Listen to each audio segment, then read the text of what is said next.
Selamat datang di Mata Najwa, saya Najwa Shihab, tuan rumah Mata Najwa, dan sudah hadir di studio narasi Gubernur Jakarta periode 2017-2022, Anies Baswedan. Mas Anies, terima kasih sudah hadir ke narasi. Terima kasih sudah diundang kembali ke sini. Yes, Mas Anies, saya mau langsung to the point. Anda disebut belakangan ini ramai karena dua hal. Yang pertama, ramai disebut akan maju lagi di Jakarta lewat PDI Perjuangan, kemudian tidak jadi. Dan disebut akan maju ke Jawa Barat, juga oleh partai yang sama. Tapi kemudian tidak berlanjut.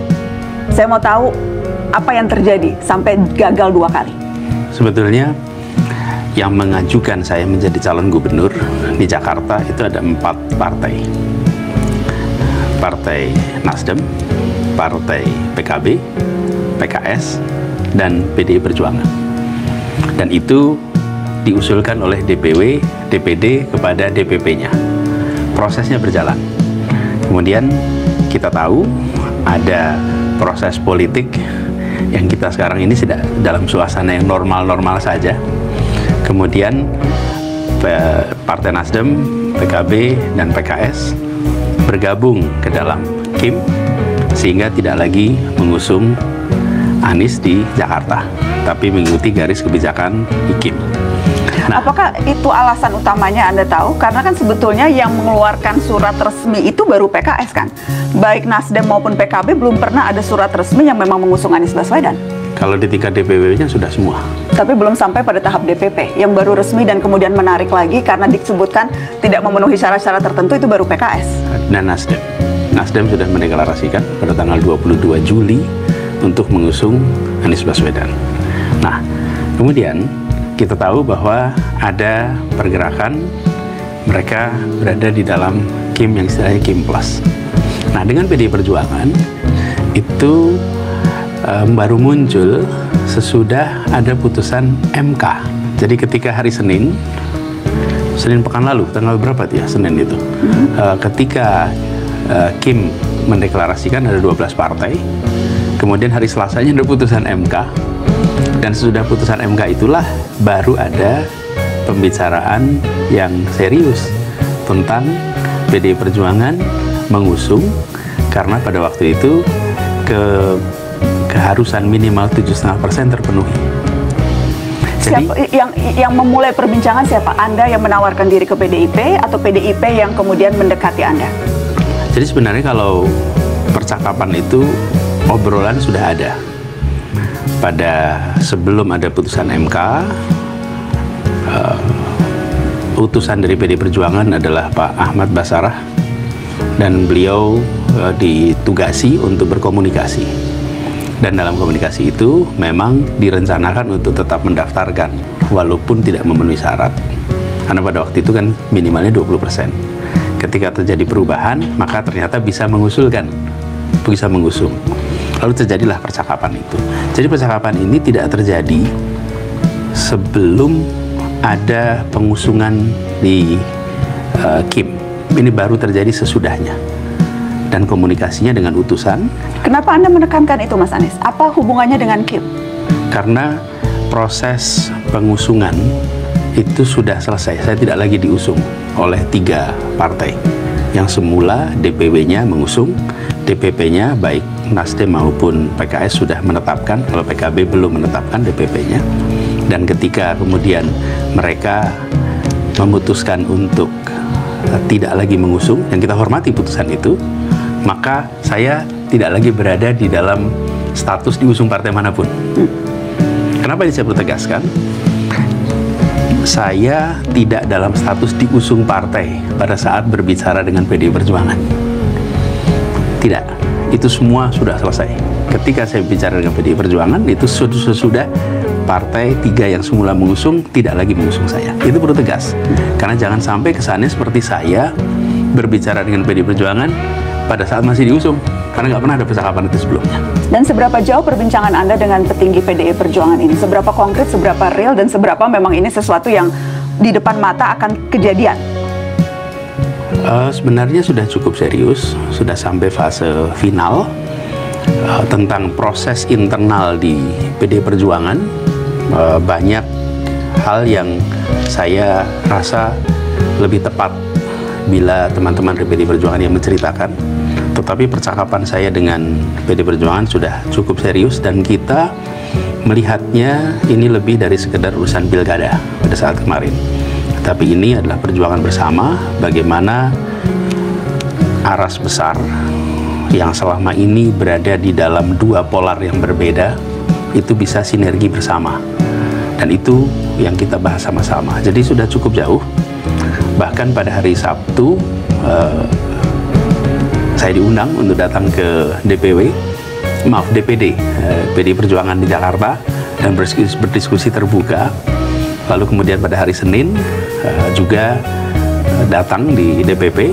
Kemudian ada perkembangan yang kemudian ternyata kita tahu bahwa diputuskan Pak Pramono Anung dan Pak Rano Karno.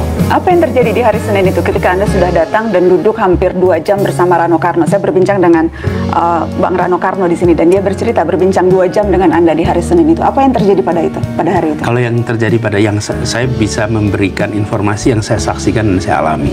Yang saya saksikan saya alami, saya bersama dengan Pak Rano Karno. Kemudian kita di sana ngobrol, diskusi, lalu sampai ada pesan datang kepada saya dan menyampaikan, Pak Anies, ini ada perkembangan dan perkembangan baru menyangkut beberapa case-case. Jadi kita tunggu dulu sampai case-case yang sedang dimunculkan waktu itu bisa dikendalikan. Case-case apa tuh maksudnya? Kelihatannya case-case hukum ya.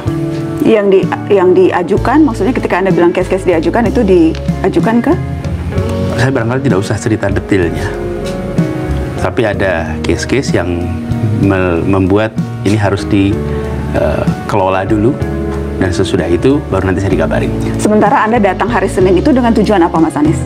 Tentu atas undangan. Saya kan nggak mungkin datang ke kantor DPP tanpa ada undangan.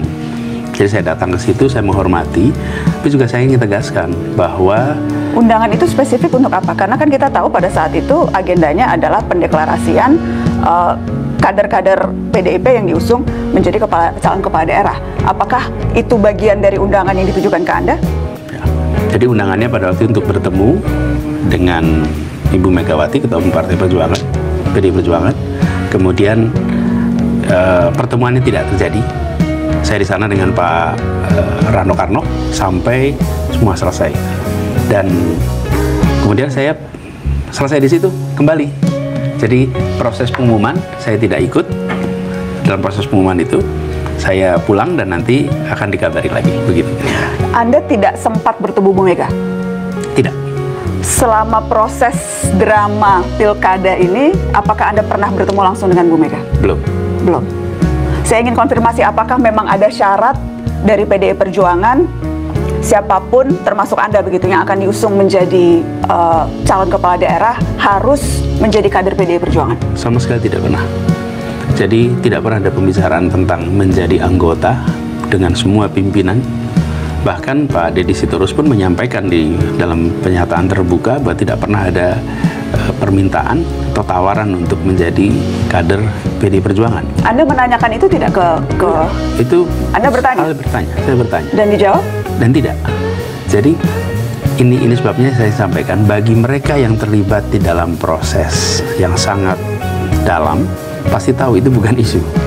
Yang bicara soal ini pasti orang yang dari luar, yang tidak dalam orbit. Karena kalau kita lihat berbagai pernyataan Ibu Megawati Soekarno Putri, itu keras sekali. Ini contohnya misalnya Mas Anies, pernyataan Bu Mega yang spesifik menyebut nama Anda. Saya ingin Anda menyimak ini, walaupun saya tahu Anda mungkin sudah mendengar ini. Tapi mari kita lihat. Terus kan tadi di depan itu aku kaget toyo, ada baju merah hitam. Terus tapi pasang spanduknya itu kan suruh gotong Pak Anies ya. Iya toh? Siapa yang nggak lihat? Aku aja lihat kok. Itu katanya sopo, saya tanya mana dia si Komar. Itu Satgas apa ya? Kok namanya Satgas hitam ya? Terus katanya Pak Komar, oh Satgasnya itu memang ini apa mau dukung Pak Anies itu Bu. Oh gitu. Aku bilang enak aja ya. Ngapain gue suruh dukung Pak Anies? Dia bener nih kalau mau PDI. Kalau mau PDI jangan kayak gitu dong ya. Ya tinggal Mau nggak nurut ya? Lihat dong. Dia tepuk tangannya, tan ibu-ibu aja nggak tepuk tangan. Hehehe. Bagaimana Mas Anies? Gini, jadi saya cerita sedikit ya proses dengan teman-teman di PDI Perjuangan. Bulan Mei yang lalu, Ketua DPD PDI Perjuangan itu menyampaikan keputusan dari DPD DKI Jakarta untuk mengusung Anies Baswedan. Jadi keputusan itu bukan saya diajak bicara, bahkan saya sampaikan pada Pak Aming rasa hormat. Kenapa? Karena ketika beliau jumpa saya itu bukan mengajak Pak Anies, saya ingin ngobrol ya, gimana kalau saya mengusulkan Pak Anies. Enggak, dia menyampaikan Pak Anies kami sudah memutuskan, dan keputusan kami adalah Pak Anies sebagai calon dari PDI Perjuangan. Saya bilang, wah ini sesuatu yang saya tidak pernah bayangkan. Sudah, dan kita sepakati semuanya. Kami usulkan kepada DPP. Informasi aja dari beliau kepada saya. Jadi ketika ada pembicaraan dengan teman-teman di DPP PDI Perjuangan, itu bukan kemudian saya dan DPP ngobrol. Ini karena ada keputusan dari DPD PDI Perjuangan Jakarta. Jadi bukan kemudian ada sekelompok orang ngusulin dari luar, bukan. Ini adalah proses internal yang sudah terjadi. Tapi Mas Anies kan sudah jadi rahasia umum, apapun keputusan strategis di PDI Perjuangan itu yang memutuskan dia merupakan hak prerogatif Ibu Megawati Soekarno Putri. Dan kalau kita lihat berbagai pernyataan-pernyataan terbuka Megawati soal calon kepala daerah, kan bukan hanya tentang Mas Anies. Ketika ia mengumumkan kader yang diusung di Banten, Bu Airin yang juga sebetulnya kader Golkar, nadanya pun hampir sama. Harus kesan yang didapat adalah siapapun yang diusung oleh partai ini itu harus kader. Ya. Jadi ya kalau kemudian sekarang Anda tidak diusung, ya apakah memang ya dengan mudah orang bisa melihat ya karena Bu Meganya tidak mau Anies Baswedan karena tidak punya KTA, Mas Anies? Saya tidak tahu apa yang sesungguhnya menjadi sebab, ya. Tapi apapun keputusannya saya hormati. Saya tidak mau berspekulasi. Saya hanya bisa menyampaikan apa yang saya rasakan, apa yang saya alami. Dan yang saya alami tidak pernah ada percakapan itu. Tidak pernah ada pertanyaan, Pak Anies Anda bersedia jadi kader atau tidak. Tanyakan sama Pak Ahmad Basarah, tidak pernah. Tanyakan pada Pak Said Abdullah yang kemudian menjadi putusan, tidak ada. Sama sekali. Jadi bagi kita yang ada dalam proses ini, kita tahu persis itu tidak pernah menjadi pertanyaan. Ya, kalau itu ada, maka lain cerita. Nah, jadi sampai di sini saya ingin jawab. Saya akan jawab berdasarkan apa yang saya alami, dan kemudian juga dikonfirmasi oleh beberapa orang yang menyampaikan bahwa tidak pernah, bahkan menyebutnya tidak pas gitu. Kalau kemudian dikaderkan dua-duanya, tapi satu dari luar, satu dari kader. Tapi itu keputusan di Ibu Megawati tentang keputusan itu. Jadi saya hormati keputusannya, tapi saya perlu tegaskan bahwa tidak pernah ada percakapan itu. Jadi saya juga nggak bisa mengarang gitu, seakan-akan ada percakapan, nggak ada itu. Dan yang terjadi di Jawa Barat, apakah kurang lebih sama dari yang apa yang Anda alami? Karena tentunya kan selalu ada dua sisi dari sebuah peristiwa. Nah, kalau gini, yang di Jawa Barat seperti apa, Mas Anies?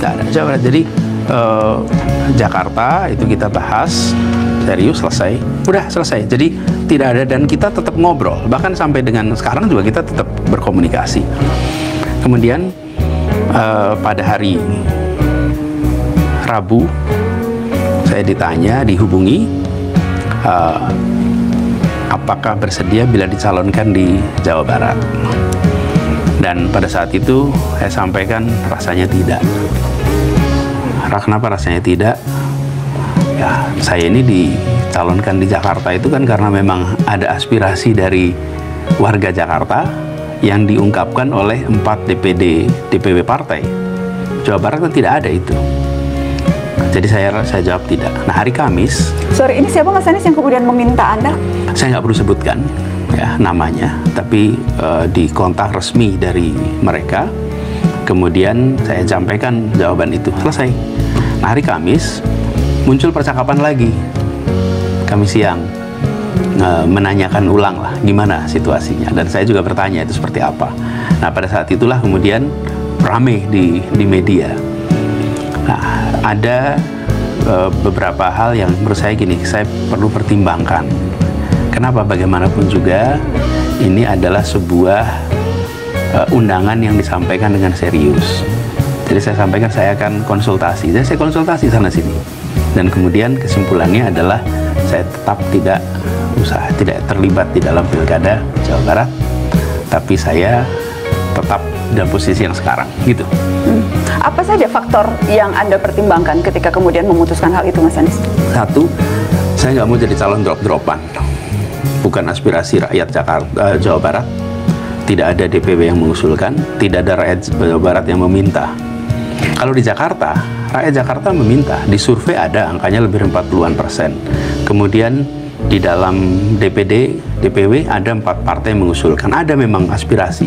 Itu satu. Dan bagaimana kemudian Anda memaknai ketika tadi orang yang tidak mau Anda sebutkan namanya ini menyatakan ke Anda ingin mengusung begitu?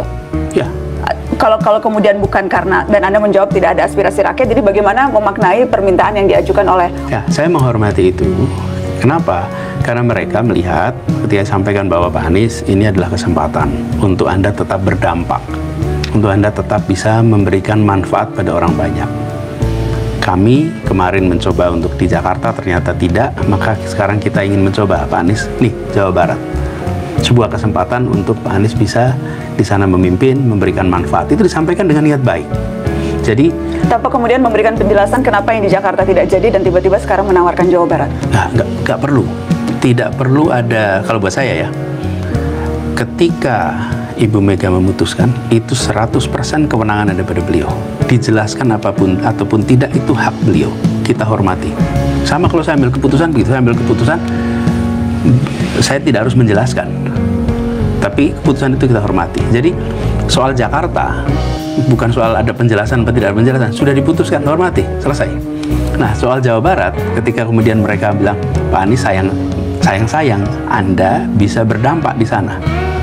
Tapi saya melihat ini sesuatu yang bagi saya bukan hal yang aspirasi bawah. Oke? Terus yang kedua, saya melihat panggilan rakyat Jakarta itu adalah keinginan untuk mengembalikan kondisi yang sudah ada. Di Jawa Barat kan saya tidak merasakan itu. Hal lain adalah ini bukan sebuah kegiatan cari kerja. Kalau nggak dapat